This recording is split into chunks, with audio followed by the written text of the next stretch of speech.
You are staring at a screen filled with, red-green boxes. The price goes up, you buy, and suddenly, bam, a massive red candle just wipes you out. Yeah, it's an incredibly isolating feeling. Right, you're looking at the chart, you know what the shapes are called, but Yeah. you don't really understand the underlying story it's trying to tell you. I mean, if you've ever stared at candles like this and felt completely lost, comment why down below so I know I'm speaking to the right people. Because it really is profound, that feeling of isolation. You watch your capital disappear and the screen, well, it offers zero explanation. Exactly. It just keeps blinking, totally indifferent to the fact that you just lost a big percentage of your account. It's brutal. But welcome to this deep dive into the mechanics of candlestick charts in forex. We're specifically focusing on the most brutal liquid market of them all, which is gold, or XAUUSD. It is definitely the most unforgiving. Yeah. And we have a massive stack of sources today. We're talking institutional trading guides, deep behavioral analyses of order flow, and the core mechanics of smart money concepts. And we are going to tear all of it apart. Because the goal today is to basically shift your entire paradigm. Right. We are moving completely away from looking at candlesticks as these, static two-dimensional shapes. Yeah. Or memorized patterns. No cheat sheets here. Exactly. We're going to decode them as a real-time visual diary of a constant, brutal war. A war between buying pressure and selling pressure, where literally billions of dollars change hands in fractions of a second. So let's jump right into the visceral reality of that war. Because every trader who has touched gold knows this exact feeling. Oh, absolutely. You're sitting there, you're watching a strong green candle form on the chart, it's pushing higher, the momentum is just undeniable. And you start feeling it. Right, you feel that entirely human rush of FOMO, the fear of missing out. You convince yourself that this is the big breakout you've been waiting for all morning, so you click buy. And almost the exact millisecond your order is filled, the market behavior just changes. It always feels like it knows. It does. That strong green candle stalls, it begins to shrink. The green color rapidly vanishes, leaving behind this thin vertical line, and the body turns into a massive, aggressive red spike. Plunging down And instantly taking out your stop loss. It feels incredibly personal. I mean, it feels like an algorithm was sitting there waiting for your specific lot size to enter the market just so it could reverse and take your money. It does feel that way, but we have to strip the emotion out of it completely. Okay. The market does not know you exist. Your retail position is, well, it's a microscopic drop in an ocean of institutional liquidity. Right, they aren't hunting your $10. Exactly. The chart is not trying to confuse you. It is simply logging the physical reality of supply and demand.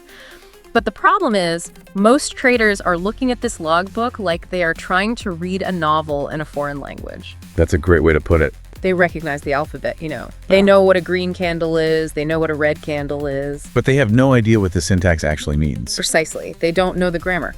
Which brings us to the core anatomy. Now, our sources explicitly state that we are skipping the basic beginner stuff today. Yeah, we have to. If you're listening to this, we are assuming you already know what an open, high, low, and close are. We aren't doing textbook definitions. We need to look at what those data points actually represent psychologically. So let's start with the physical meat of the candlestick, the body. The body of the candle is the ultimate measure of conviction. It is the physical representation of an imbalance in the market. I want to pause on that word right there. Imbalance. What does that actually mean mechanically in the order book? Think about it like a live auction. If the price of an asset is going up, it means there are more aggressive buyers willing to pay higher prices than there are sellers willing to supply the asset at that current price. Okay, so demand is just crushing supply. Exactly. When we see a massive, thick green body on, say, a 1-hour gold chart, it means that for 60 straight minutes, the buying volume was so overwhelmingly massive that it completely consumed all the available sell orders at every single price level. Wow. It forces the price higher and higher until the hour ended. That is an extreme imbalance. It shows absolute dominance by one side. It's a footprint of heavy institutional participation, right? Yeah. Because retail traders like us, we do not have the capital to create a massive imbalance on a 1-hour gold chart. Not even close. Retail traders cannot move gold. When you see a large body, you are seeing the banks, the hedge funds, the central banks stepping into the market with massive size. What about the opposite scenario? What if the body is tiny, like almost non-existent? That is a story of total hesitation, a stalemate. Like a tie game. Exactly. The buyer stepped in and bought, The seller stepped in and sold, but the volume on both sides was relatively matched. Neither side had the conviction or the capital to push the price significantly away from where it opened. The aggressive imbalance is just gone. That makes total sense for the body of the candle. It's the net result of the hour. But that doesn't explain the thin lines sticking out of the top and bottom. The wicks. Right, the wicks. The sources we're looking at spend an inordinate amount of time focusing on these wicks. Why are they so critical? Because while the body shows you where the market comfortably settled, the wick shows you where the market violently refused to go. Violently refused. Yes, wicks represent rejection and exhaustion. They are the scars of a failed campaign. Let's break down that campaign. If I am looking at a 1-hour chart and I see a massive upper wick extending way above the body of the candle, what is the literal second-by-second story of that hour? Okay, so in the first half of that hour, the buyers were incredibly aggressive. They were buying up every available offer, driving the price higher and higher. They pushed the price all the way up to the absolute peak of that wick. So it probably looked like a massive dominant green candle at that exact moment in time. Oh, it looked incredibly bullish. Retail traders were probably buying it like crazy. But then they hit a ceiling. They didn't just hit a ceiling, they walked into an ambush. An ambush. Yeah. At that specific high price, there was a massive wall of institutional sell orders just resting in the market, waiting. The moment the price touched those orders, the supply of gold drastically overwhelmed the demand. The buyers just got swamped. Totally swamped. The buyers kept trying to push, but they simply ran out of capital to absorb all those sell orders. They were exhausted. Then the sellers took offensive control, aggressively driving the price all the way back down before the 1-hour timer ran out. Man. So that upper wick is literally the permanent visual record of that violent rejection. Exactly. It's a tombstone for the buyers. So a lower wick is the exact inverse. Right. It's the sellers trying to crash the market, dumping volume, only to hit a massive floor of institutional buy limit orders. Right. The selling pressure is absorbed, the buyers aggressively step in, and they force the price back up, leaving a long tail pointing down. Yes. And understanding this dynamic, it shatters one of the most dangerous myths in retail trading. Yes. The idea that the color of the candle guarantees the direction of the market. Right, the whole assumption that green means go, red means stop. It's such an incredibly costly simplification. It is lethal to an account. Let's imagine you're looking at a green candle. The close is slightly higher than the open, so the charting software paints the body green. Naturally. But imagine that this tiny green body has a massive, towering upper wick that is, say, 4 times the size of the body itself. Okay, so a novice looks at that and says, well, close green, the buyers won the hour, I'm going long. But a professional looks at that exact same candle and reads a story of catastrophic failure. Because of the wick. Because of the wick. Right. The buyers tried to move the market up by 100 pips, and they were utterly crushed by the sellers, beaten all the way back down to their starting point, barely surviving with a tiny green close. So that is not a bullish candle at all. No, that is a profoundly bearish story of rejection. The color is almost completely irrelevant. The relationship between the wick and the body tells the true story of who is actually in control. Let me push back here, though, because there's a missing variable. We are talking about this happening over an hour, but the market is fractal. What we see in a 1-hour chart is just a summary of what's happening on the lower time frames, right? The time frame effect is absolutely paramount. Yeah. If you are looking at a single solid green trend candle on a 1-hour chart, it looks like a smooth, effortless elevator right up. But if you take that exact same hour and slice it into 5-minute candles, you will see a chaotic, violent battlefield. You see 12 individual M5 candles. Exactly. You'll see aggressive surges, deep pullbacks that look like reversals, moments of dead consolidation, and final aggressive spikes. And this is especially critical when dealing with XAUUSD. Gold is heavily impacted by macroeconomic data. Inflation reports, Federal Reserve's interest rate decisions, geopolitical instability. When those news events drop, gold doesn't just move. No, it teleports. It literally teleports. And in doing so, it leaves behind massive wicks. The volatility in gold means that these wicks are often incredibly long and aggressive. As we delve into the institutional side of things later, we'll see that these massive spikes in gold are almost never accidents. They are footprints of deliberate liquidity grabs by major players. Okay, so we have the anatomy isolated, the body is conviction, the wick is rejection.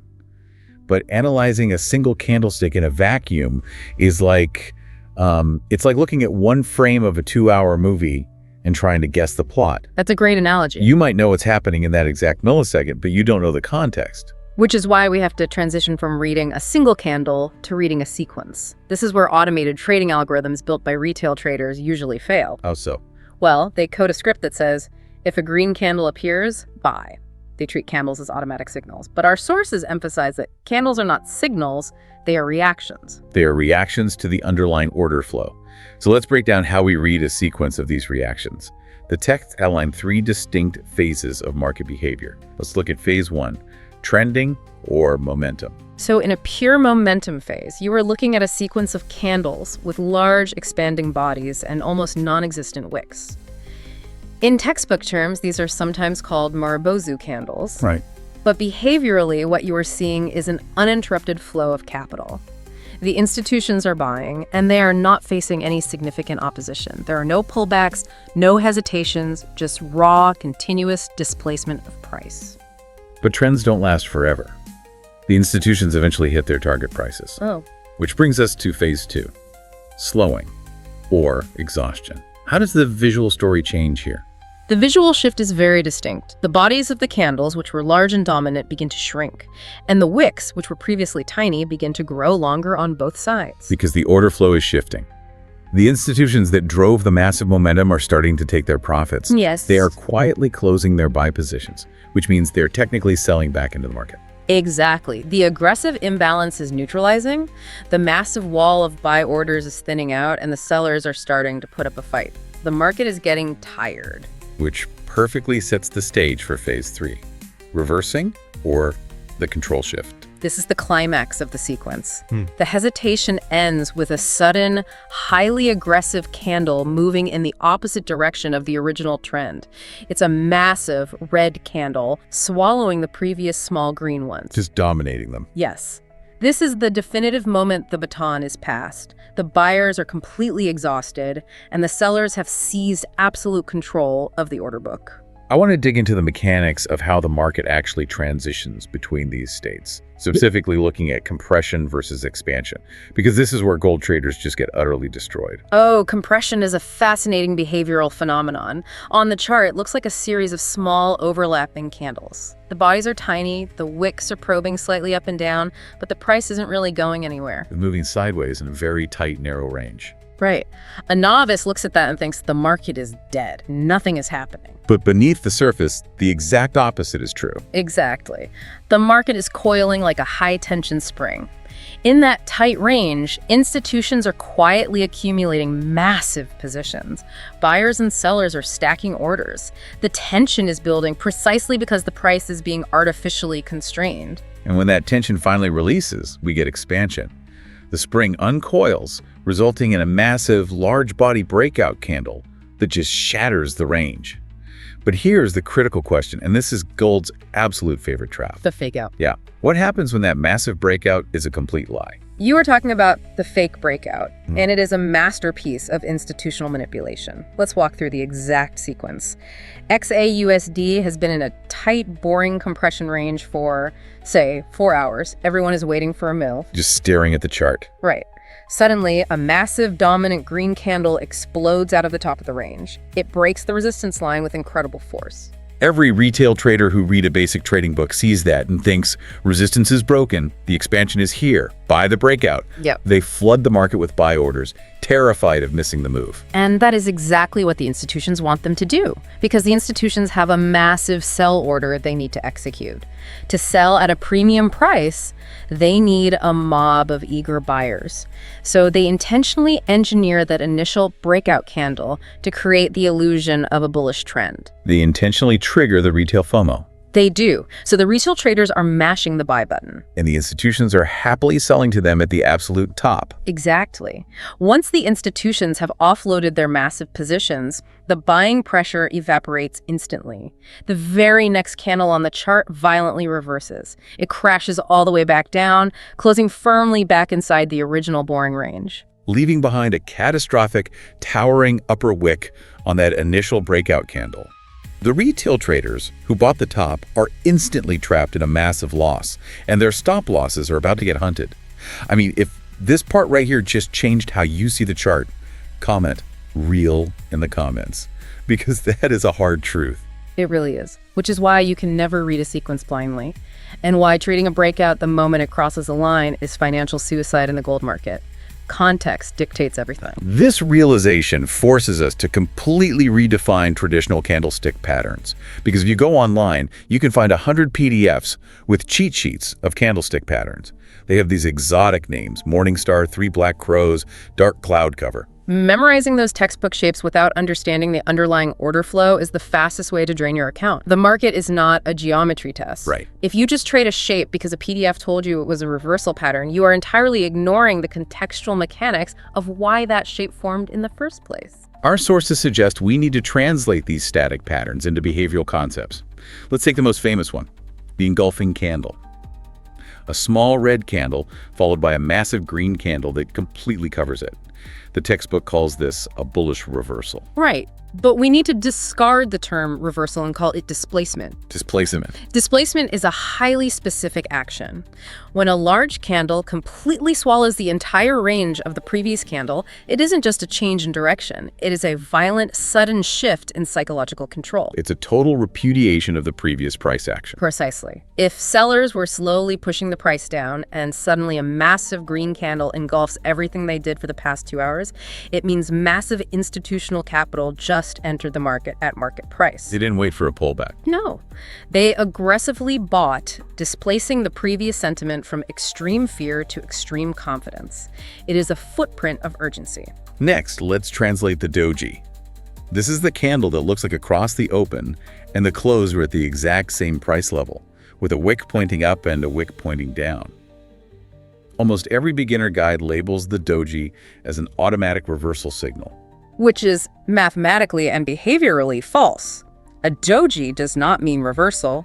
A doji means indecision. Indecision. Think of it like a literal tug of war where both teams are perfectly matched. They are both pulling with thousands of pounds of force, sweating, exhausted, but the flag in the middle of the rope hasn't moved an inch.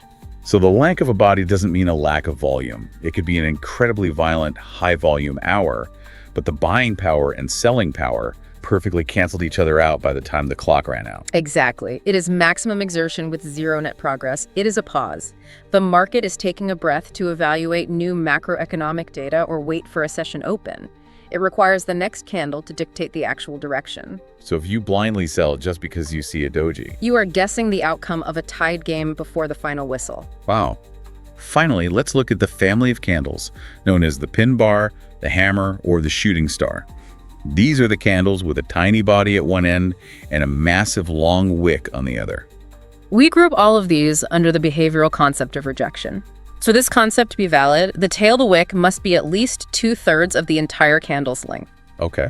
We already discussed the anatomy of a wick, but when it forms this specific pattern at the end of a long trend, it signals terminal exhaustion. The market attempted one final desperate push and was met with an impenetrable wall of opposing orders. But here's the caveat, and it is the single most critical rule of all pattern recognition. Location is absolutely everything. Actually, before we get into that, if you want a full breakdown of candle patterns step by step, comment candle and I'll make a dedicated video. But back to location. Location is everything. A pin bar floating in the middle of a random consolidating chart is just statistical noise. It means nothing. It is a minor fluctuation in the tug of war. But if that exact same pin bar, that exact same story of massive rejection, occurs precisely at a major historical price level, a place where institutions have previously defended the market, now you have a high probability footprint of intent. The pattern only matters if it interacts with the underlying structure. Which bridges us perfectly to the next massive concept in our sources. If location is everything, how do we scientifically find these key structural levels?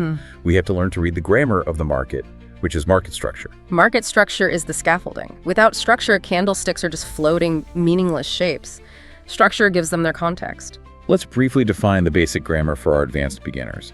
An uptrend is not just a line going up. It is a mechanical sequence of higher highs and higher lows. A downtrend is a sequence of lower highs and lower lows. And we track the health and intent of these trends using two highly specific structural events.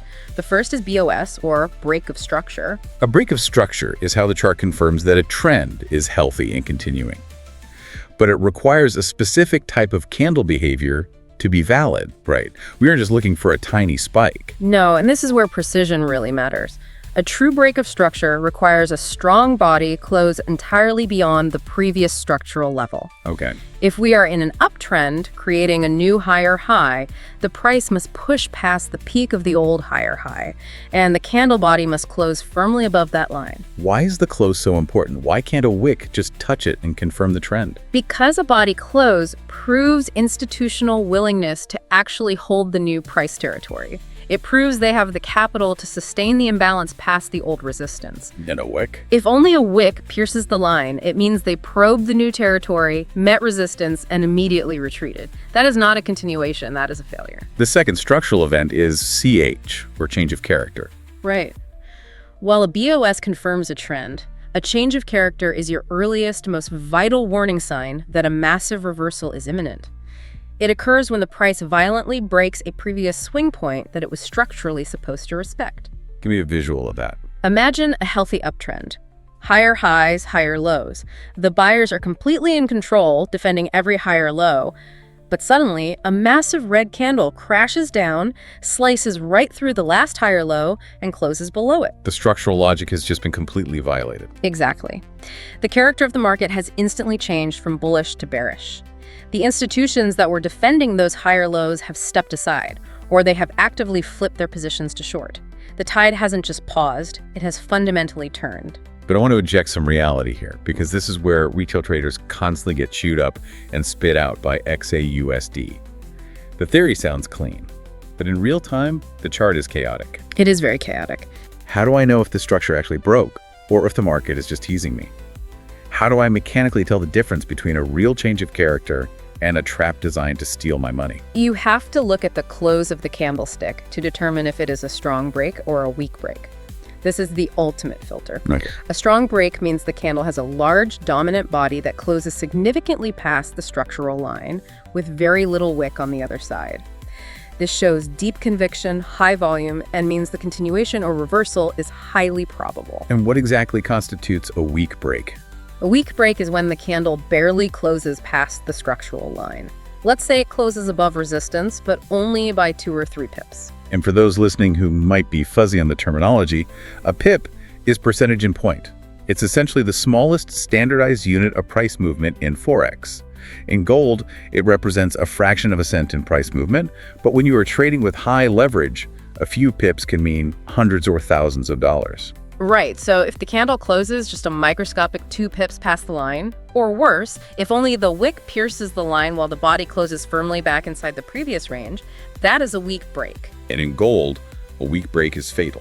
In XAUUSD, a weak break is almost always a deliberate trap. It is the institutions probing for liquidity, triggering retail orders without any actual intent to commit capital to that new price zone. To avoid getting lost in this microscopic noise, trying to judge if a break is 2 pips or 10 pips, our sources mandate a rule, the one time frame rule. It is an absolute necessity for survival.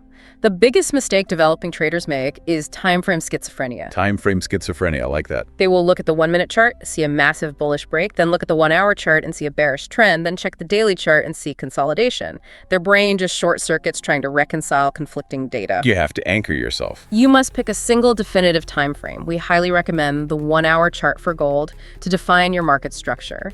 You use that H1 chart to draw your higher highs and lower lows. Makes sense. You do not let the chaotic, random algorithmic noise of the 1-minute chart convince you that the 1-hour structure has broken. You obey the anchor. Okay, we know what the traps look like visually. We know the weak breaks, the fake breakouts, the massive wicks. But to truly elevate our understanding, we have to ask the deepest question. Why do institutions set these traps? Right. They aren't doing it out of malice. They are doing it out of mechanical necessity. And this brings us to the absolute core engine of the market, liquidity. If you don't intimately understand how liquidity works, you are the liquidity. You are the fuel being burned to move the market. Let's break down the mechanics of this because it is fascinating. It's an order book problem. It is a massive logistical problem. Retail traders trade in lots. Maybe you buy $10,000 or $100,000 worth of gold.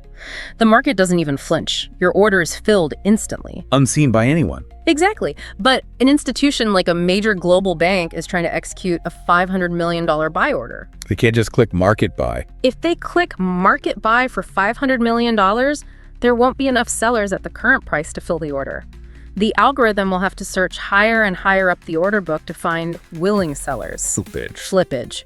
The sheer size of their own buy order will cause the price of gold to instantly rocket upwards by $50, meaning the bank will get a terrible average entry price. They will ruin their own trade. So they need a massive pool of opposing orders waiting for them at a specific price. If they want to buy $500 million of gold, they need to find an area on the chart where people are practically begging to sell $500 million of gold. Exactly. They need fuel. And where do they find a massive concentration of sell orders? They find them precisely where retail traders place their stop losses. Let's explain why a stop loss is fuel. When a retail trader buys gold, they are long. To protect their account from a crash, they place a stop loss below their entry price. But structurally, what is a stop loss order in the market's plumbing? A protective stop loss on a long position is mechanically a resting sell market order. It sits there dormant, waiting. If the price drops and touches that line, the broker automatically executes a market sell order to close the position. So millions of retail traders buy gold at a strong support level. They all place their stop losses safely tucked just below that obvious support line. To the institutions, that area below support isn't a danger zone. It is a goldmine of dormant sell orders. It is a massive pool of liquidity. The institutions know exactly where those stop losses are clustered. So to fill their massive $500 million buy order without causing slippage, the institutions will intentionally sell enough gold to push the price down, just past that obvious level of support. They've forced the price to cross the line. The moment the price crosses that line, the trap is sprung. A cascading avalanche of retail stop losses is triggered. Millions of dollars of sell market orders hit the exchange at once as retail traders are forcibly ejected from their positions. And the institutions are sitting right there at that exact price level with their massive buy limit orders, happily absorbing every single one of those panicked retail sells. They absorb the selling pressure entirely. They fill their $500 million position at a premium discount without moving the price against themselves. This entire engineered sequence is called a liquidity sweep, or a stop hunt. And once the institution's massive order is filled and all the retail stop losses are consumed, what happens to the price? Because the artificial selling pressure applied by the institutions is gone and their massive buy pressure has entered the market, the price sharply, violently reverses and rockets upward in the original intended direction. How does this traumatic financial event look when we analyze the candlestick? It is the ultimate expression of the wick we discussed earlier. It looks like a single candlestick with a devastatingly long lower wick that deeply pierces the structural support level, but the body of the candle closes firmly back up inside the safety of the range. The wick is the physical footprint of the sweep. I've always thought of it like this. It's like reaching over a fence to grab an apple from your neighbor's yard, but leaving your feet firmly planted on your own side of the property line. The wick reaches over the line to grab the liquidity, but the body, the conviction, stays home.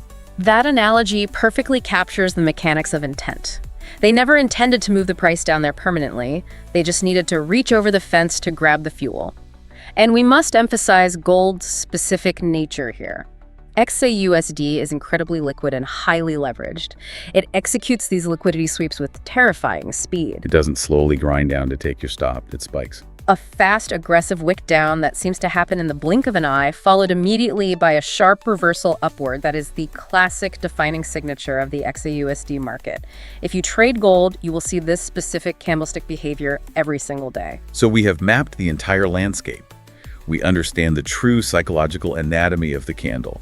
We understand how to read the behavioral sequence of momentum and exhaustion. We know how to define strong and weak structural breaks. And we know exactly why institutions use liquidity sweeps to trap retail traders. The final, ultimate piece of the puzzle is taking all of this deep theory and using it to actually enter a market safely. Which brings us to the golden rule of entry, a rule that our sources insist is completely non-negotiable. Never, under any circumstances, enter a trade based on a single candlestick. Never. A single candlestick, even a beautiful pin bar rejecting a key level, is merely an alert. It is not a command to execute. You must wait for the confirmation sequence. You don't just jump in because you saw a wick. Exactly. Our smart money concept sources outline a very specific, rigorous institutional entry formula. It is a sequence of 4 mandatory events. If one is missing, there is no trade. Let's walk through the logic of this formula step by step. Step 1 is context. Context means you are completely ignoring 90% of the chart. You only look for setups when the price arrives at a higher time frame key level. You are waiting patiently at a major daily or 4-hour structural support or resistance zone. You do not trade in the middle of a random consolidation. You wait for the price to come to the battlefield. Okay, so the price has arrived at the 4-hour support line. My retail instinct is screaming at me to hit buy the millisecond it touches the line because I want the absolute best entry. Why is that the exact moment the institutions want me to click that button? Because if you buy exactly in the line, where's your stop loss going? Right below it, you are voluntarily offering yourself as liquidity, which leads to step 2, the sweep. I have to wait for the trap to be sprung on everyone else. Exactly. Once price reaches that key higher time frame level, you sit on your hands. You wait for the institutions to push the price past the level. You wait to see a long wick grab that liquidity, piercing the old low, triggering the retail stops, but failing to close beyond it. You wait for the apple to be grabbed over the fence. You do. The trap is sprung, the fuel is absorbed. Now we move to step 3, the shift. After the sweep occurs, you are still not entering. Now you drop down to a lower time frame, say moving from the 1 hour down to the 5-minute chart, and you look for a CHEH, a change of character. We are looking for the microscopic structural break that proves the institutions are now driving the price aggressively away from the sweep zone. Yes, you want to see the price violently break the previous local lower high, and it must do so with strong displacement. We want to see massive, thick green bodies on the 5-minute chart, proving undeniable institutional momentum. And finally, step 4, which contains some of the most advanced terminology in our sources, inefficiency and mitigation. Let's explain the mechanics of a fair value gap, because it sounds like magic, but it's actually pure physics. A fair value gap happens when the price surges so quickly in one direction, say upwards, that no sellers had time to offer their gold at those specific middle price levels. It creates a literal vacuum of trading activity. The price jumped from A to C, completely skipping B. And the market abhors a vacuum. The algorithm is designed to balance the books. So even though the trend is now powerfully up, the market will almost always allow the price to calmly, slowly pull back down to fill that vacuum to mitigate the fair value gap before continuing the massive upward run. So step 4 is you do not chase the massive breakout candle. You wait patiently for the price to pull back into that fair value gap or the originating order block, and that is the exact surgical point where you place your entry right alongside the institutions. Yes. This formula requires a level of discipline that 95% of retail traders simply do not possess, particularly regarding one final excruciating psychological barrier: waiting for the close. This is the hardest part. You must never trade a candlestick while the timer is still ticking. You must wait for the final verdict, which is the body close. A candle on a 1-hour chart can look like a massive, dominant, trend-breaking green candle at minute 58. It looks perfect. You hit buy. And in the final 120 seconds of the hour, institutional algorithms dump thousands of orders, the price craters, the green body vanishes, and the candle closes as a devastating red pin bar. Patience is your only armor against volatility. You trade the closed fact, not the moving illusion. And the mathematical reward for this extreme patience is staggering, because we wait for this exact confirmed sequence: the sweep, the shift, the pullback. We can place incredibly tight stop losses safely tucked just behind the sweeping wick. We aren't risking 50 pips, hoping a random level holds. We are risking 10 pips, backed by institutional order flow, targeting a massive run. It allows for highly asymmetric risk-to-reward ratios. You are risking a fraction of a percent to potentially gain multiples of your risk. And to wrap up the execution side, our sources remind us of a stark reality. Professional traders are not staring at the chart 24 hours a day. They are highly selective about when they look for these sequences. Time of day is just as critical as price. Professionals wait for high-volume trading sessions. Specifically, they wait for the overlaps between the major global markets, the London Open and the New York Open. These are known in smart money concepts as the kill zones. During these specific 3 to 4 hour windows, institutional volume is at its absolute maximum.